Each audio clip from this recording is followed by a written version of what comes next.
ഞങ്ങൾ വെറുതെ നടക്കാൻ ഇറങ്ങിയത് കേട്ടോ. ഈ കാണുന്നത് നമുക്കിടെ നടക്കാൻ വേണ്ടിയിട്ടുള്ള ഒരു റെസിഡൻഷ്യൽ ഏരിയയുടെ ബാക്ക് സൈഡിൽ കൂടെ ഇങ്ങനെ പാസേജ് ഉണ്ടാക്കിയിട്ടുണ്ട്. അപ്പോൾ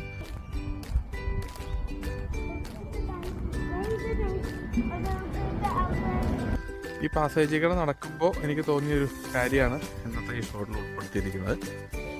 മറ്റൊന്നുമല്ല, നമ്മുടെ നാട്ടിലൊക്കെ ഈ ശിശിരത്തിൽ ഇലപ്പൊഴി എന്നൊക്കെ പറഞ്ഞ പോലെ തന്നെ ഇവിടെ വിൻ്ററായി കഴിഞ്ഞ് കഴിഞ്ഞാൽ മരങ്ങളിലൊക്കെ ഒറ്റ ഇല ഉണ്ടാവില്ല.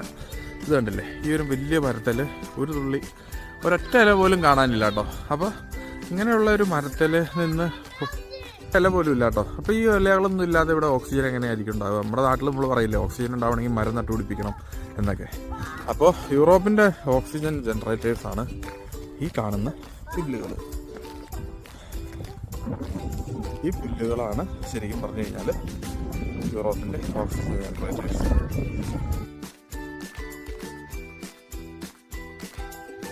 നല്ല ചെളി പോലത്തെ മണ്ണാണിത്. ഈ മണ്ണിൽ പുല്ല് ഇവരിങ്ങനെ നട്ടേക്കണം. ഇവിടെ ഒരു മഴ പെയ്ത് കഴിഞ്ഞാൽ, തണുത്ത അന്തരീക്ഷം ആയതുകൊണ്ട് തന്നെ മഴ പെയ്ത് കഴിഞ്ഞാൽ വെള്ളം അവിടെ ഇങ്ങനെ ചെളിയായിട്ട് കിടക്കും.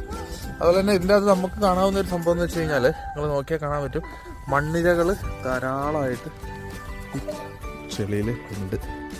നല്ല വളക്കൂറുള്ള എക്കലുള്ള മണ്ണാണ്.